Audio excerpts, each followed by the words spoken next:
Welcome to my YouTube channel. आज जो topic हम डिस्कस करने वाले हैं वो है फैक्टर्स अफेक्टिंग ऑर्गेनाइजेशनल चेंज। यानी कौन सी ऐसी चीज़ें हैं जो इफ़ेक्ट करती है ऑर्गेनाइजेशनल चेंज को। अगर हम ऑर्गेनाइजेशन के अंदर कोई किसी तरीके का चेंज ला रहे हैं तो वो क्या चीज़ें होंगी जो इफ़ेक्ट करेंगी ऑर्गेनाइजेशन चेंज को। तो ये बेसिक हमारे पास 3 फैक्टर हैं। एक तो साइकोलॉजिकल फैक्टर है, एक है पर्सनल फैक्टर और एक है सोशल फैक्टर। तो इन तीनों को एक एक करके समझ लेते हैं। सबसे पहले है हमारे पास साइकोलॉजिकल फैक्टर। साइकोलॉजिकल फैक्टर क्या होता है, हमारे माइंड से रिलेटेड होता है मेनली, कि हम कैसे सोचते हैं। यहाँ पे मैंने ले लिए हैं 2 पर्सन, इसका नाम है ए और इसका नाम है बी। अब ए जो है और बी जो है एक ही ऑर्गेनाइजेशन में काम करते हैं, दोनों एक ऑर्गेनाइजेशन में काम करते हैं। इनको कह दिया कि कल से थोड़ा काम ज़्यादा होगा क्योंकि प्रोजेक्ट बड़ा है, डील बड़ी हुई है, तो इसलिए काम बढ़ गया है। अब ए ने क्या किया, ए सोचने लगा अब मैं क्या करूँगा, स्ट्रेस लेने लगा। ठीक है, उसको एंजाइटी होने लगी कि हाय अब मैं कैसे मैनेज कर पाऊँगा अगर कल से काम ज़्यादा होगा। वहीं बी ने क्या सोचा, मेरे को काम ज़्यादा है, मुझे एक्टिविटी अपने अंदर ज़्यादा लानी पड़ेगी, एक्टिवनेस ज़्यादा लानी पड़ेगी, इसलिए मैं कल से एक्सरसाइज स्टार्ट कर दूंगा, अच्छा खाना खाऊंगा और इससे क्या होगा, मेरा शरीर अच्छे से काम कर पाएगा, ज़्यादा काम कर पाएगा। अब यहाँ पे बी ने तो सॉल्यूशन ढूंढ लिया और ए ने क्या करा, स्ट्रेस लेके उस चीज़ को, छोटी चीज़ को बड़ा कर लिया। तो यहाँ पे जैसे इसने ये अलग तरीके से सोचा और इसने अलग तरीके से सोचा, तो यहाँ पे दोनों में क्या इफ़ेक्ट हुआ है कि ये तो नेगेटिव हो गया कि मुझे काम ज़्यादा करना पड़ेगा, और ये पॉजिटिव हो गया कि चलो अब मैं एक्सरसाइज भी करूँगा, साथ ही साथ अपना खाना पीना भी अच्छा कर लूँगा। ठीक है, तो यहाँ पे ये जो ए पर्सन है इसको किसने घेर लिया, स्ट्रेस और एंजाइटी ने। तो यही है साइकोलॉजिकल फैक्टर जो इफ़ेक्ट करते हैं ऑर्गेनाइजेशनल चेंज को। जहाँ स्ट्रेस और एंजाइटी का रोल राइज हो जाता है वो होता है हमारा साइकोलॉजिकल फैक्टर। जैसे ही ये स्ट्रेस और एंजाइटी में आया वैसे ही यहाँ पे क्या राइज हो गया, साइकोलॉजिकल फैक्टर। यही दिक्कत बन गया है यहाँ पे। ठीक है, तो ये नेक्स्ट है हमारे पास personal factor. The most important personal factor which effect the organizational change is the experience.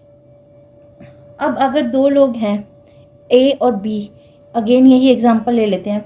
ठीक है, ए और बी अगर 2 लोग हैं और दोनों में से एक तो नवा नवा आया है, ठीक है, और दूसरा है बहुत पुराना एक्सपीरियंस है, उसको 15 साल से एक ही ऑर्गेनाइजेशन में काम कर रहा है, चलिए 10 साल लगा लो, 10 साल से एक ही ऑर्गेनाइजेशन में काम कर रहा है। उसको पता है कि हाँ काम बढ़ेगा तो भी कोई इतना ज़्यादा फ़र्क नहीं पड़ेगा, मुझे बस अपने अंदर अपनी हेल्थ को ध्यान रखना है और काम मुझे अच्छे से करना है जितना मैं काम कर सकता हूँ। सिंपल सी बात है। तो यहाँ पे एक्सपीरियंस मैटर करता है कि ये तो घबराया नहीं और ये घबरा गया, जैसे ही काम ज़्यादा होगा बोला तो यहाँ पे इसको पिछले जो 10 साल का एक्सपीरियंस है वो क्या हेल्प कर रहा है कि वो स्ट्रेस को मैनेज कर पा रहा है, अपनी एंजाइटी को प्रॉपरली मैनेज कर पा रहा है। पर यहाँ जो ए है वो न्यू है, इसलिए क्या हो गया, वो घबरा गया। ठीक है, तो ये पर्सनल फैक्टर हो गया। नेक्स्ट है हमारे पास सोशल फैक्टर्स। सोशल फैक्टर्स क्या होते हैं, these factors basically include individuals work group.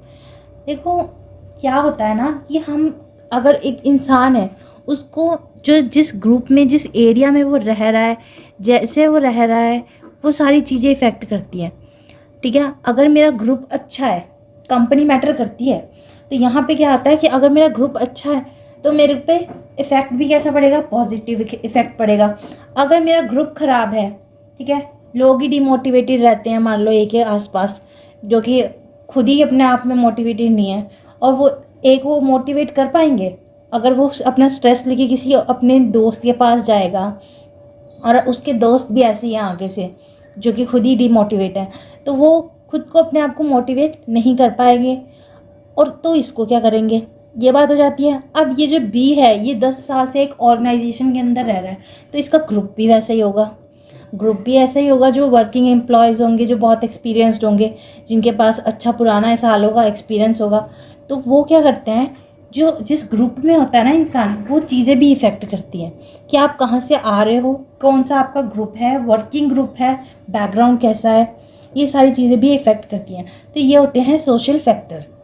यहाँ मेनली बात करी है वर्क ग्रुप की, यानी कि जो ऑर्गेनाइजेशन ने बनाया हो। अब वर्किंग ग्रुप जो होता है वो ऑर्गेनाइजेशन ही बनाती है। तो ऐसे में ऑर्गेनाइजेशन को क्या करना चाहिए, इसको उठा के कहाँ डालना चाहिए, किसी ऐसे ग्रुप में डालना चाहिए जहाँ बहुत ज़्यादा एक्सपीरियंस्ड लोग हों, जहाँ बहुत ज़्यादा पुराने लोग हों, जिनको पता हो कि स्ट्रेस को किस तरीके से हैंडल करना है। देखो, स्ट्रेस हैंडल करने के मेनली दो ही तरीके होते हैं। एक तो खाना पीना अच्छा करना, अपनी डाइट अच्छी करना, एक होता है हमारे पास एक्सरसाइज हो गया, ठीक है। तो यही मेन दो चीज़ें हैं जो इफ़ेक्ट करती हैं। अब इसको एकदम से ये चीज़ भी समझ नहीं आएगी अगर सिचुएशन ऐसी अराइज होगी है कि मैं अपना खाना पीना अच्छा कर लूँ, मैं अब एक्सरसाइज करनी स्टार्ट कर दूँ, ऐसा भी होता है।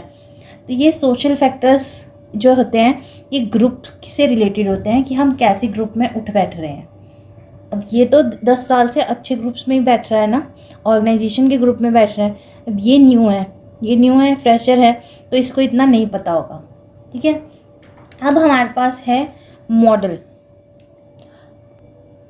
ये क्या है हमारा model of factor affecting organisational change. कुछ जो भी फैक्टर्स अफेक्ट कर रहे हैं ऑर्गेनाइजेशन को, उनका जो मॉडल बनाया जाता है वो कैसे बनाया जाता है। आप जब भी क्वेश्चन अटैम्प्ट करोगे तो ये मॉडल बहुत इंपॉर्टेंट रोल प्ले करेगा। यहाँ पे क्या है, सबसे पहले हमने मिडल में क्या लेना है, एटीट्यूड। एटीट्यूड किस चीज़ से बनता है हमारा, psychological factors, personal factor, social factor, इन तीनों को मिला करके हमारा क्या बनता है, एटीट्यूड। अब जो भी चेंज आया है, जो भी न्यू चेंज या फिर जो भी ऑर्गेनाइजेशन अपने अंदर बदलाव करना चाहती है, वो जैसे ही इंट्रोड्यूस करेगी अपने एम्प्लॉयज़ के साथ, तो उनका एटीट्यूड कैसा रहेगा उसको लेकर के, वही दर्शाएगा आगे उनके एक्सेप्टेंस, रिजेक्शन, रेजिस्टेंस, टॉलरेंस के अंदर, ठीक है। अब मान लो मैं हुई ऐसे रिजर्व सी, मैं जल्दी घुलती मिलती ही नहीं हूँ, ठीक है। ऐसे में मुझे डाल दिया गया है किसी न्यू ग्रुप में, तो मैं क्या करूँगी, धीरे धीरे ही खुलूँगी।